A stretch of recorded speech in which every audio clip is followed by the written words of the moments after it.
Welcome to the Voke Me YouTube channel. The OnePlus comes in a variety of colors, including the particularly attractive blue microfiber back version pictured here, and it looks and feels great in a modern phone that's been left behind by glass and metal. Display and design. The OnePlus 13's display is absolutely stunning. With a screen resolution of up to 3168 by 1440 and a 120 Hz display. The 6.82-inch AMOLED screen is vibrant and bright, boasting an impressive 1,600 nits average brightness and 4,500 nits peak brightness. The screen is fast and responsive to use, and with a special feature called Glove Mode turned on, you can use the phone even while wearing regular gloves. The most interesting thing to mention about the build quality is the IP68 and IP69 ratings. IP68 is widely used on many phones and means the phone is somewhat water resistant, but IP69 means the OnePlus 13 is also resistant to high-pressure water jets. For example, OnePlus asked me to put the phone in the dishwasher and washing machine, and it worked fine in both cases. Both ratings have a number of limitations, including the type of water they can handle, but it's refreshing to see a phone that can take a little more abuse. Overall, the build quality is really solid. I love the slightly curved front glass and back panel, the metal frame, and most of all, the gorgeous midnight ocean color of the microfiber vegan leather back. I also think the new camera design looks great with the bright white finish. Camera with AI. The image quality of the new phone has improved in several ways thanks to new processing, a change in the zoom camera build, and improvements from Hasselblad, especially for portraits. The camera specs are basically the same as the OnePlus 12, but the software makes the difference. I'll admit that I think the OnePlus 12 has one of the best cameras I've ever used on a phone, especially in portrait and pro mode. The OnePlus 13 has noticeably improved photography and a much improved approach to taking photos in difficult lighting conditions. The new Clear Burst mode beautifully captures action, as you can see in the sample photos below, and the 5th generation Hasselblad camera for mobile performs admirably. There are also significant improvements in selfie camera results, even when the sun is behind you or over your shoulder. One of the biggest upgrades is the addition of 4K 60 frames per second Dolby Vision, a HDR support on all cameras, including the front-facing one. Bloggers and creators will be impressed by the results, and I appreciate the results of the new Smart Mode, which helps you capture fireworks, stage lighting, and silhouettes better. The standard photo zoom range is from 0.6x to 1x, 2x, 3x, and 6x on the ultra-wide, but you can zoom all the way up to 120x. The 3x zoom camera is my favorite by far, providing excellent clarity and depth in a variety of situations.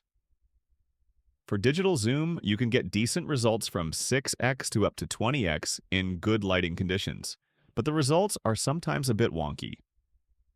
One complaint I have is how AI is used to improve the zoom results. Depending on what you are shooting, the results are not always great.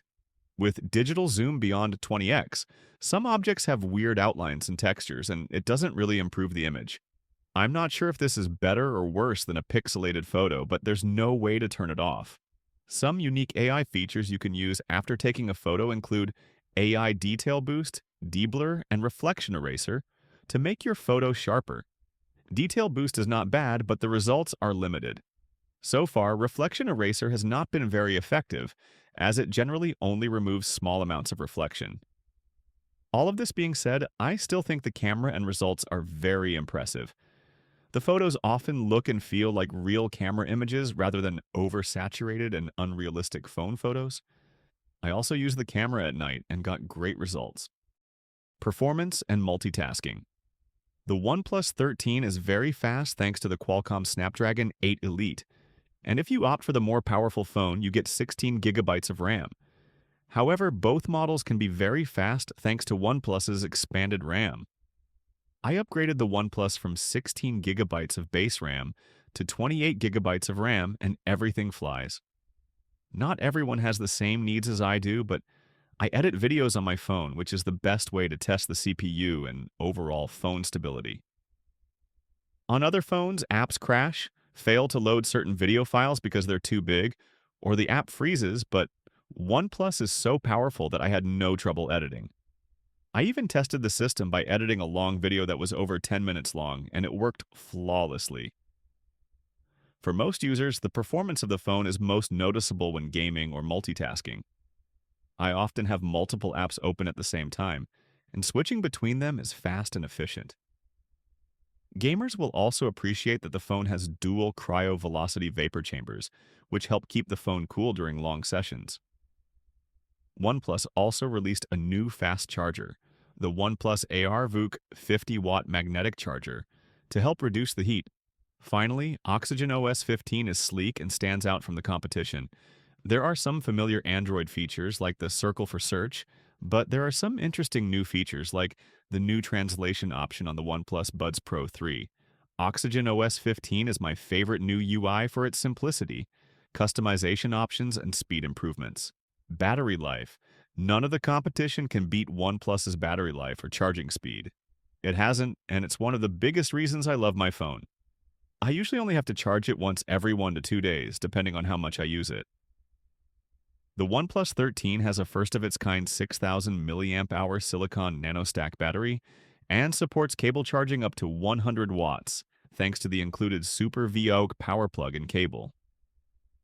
None of the competition includes a power cable and brick, so that's another plus point for OnePlus in my book. It takes about 40 minutes to charge from 1% to 100%, and in less than 15 minutes, you'll be fully charged for the rest of the afternoon or more. OnePlus also released a new AirVOOC 50-watt magnetic charger that gamers will love, which will keep your device cool and powered during long sessions. The new charger is compatible with MagSafe accessories thanks to the magnetic case that comes with the phone, but I haven't tested this feature. If you don't need the best screen resolution, color enhancement, image sharpness, and a few other cosmetic display features, you can also get even better battery life. With a 12% charge, Battery Saver Mode allowed me to use the phone for up to 5 hours and up to 2.5 hours on standard settings. OnePlus 13 price. The OnePlus 13 starts at $899.99 in the US for Midnight Ocean, Arctic Dawn, and Black Eclipse.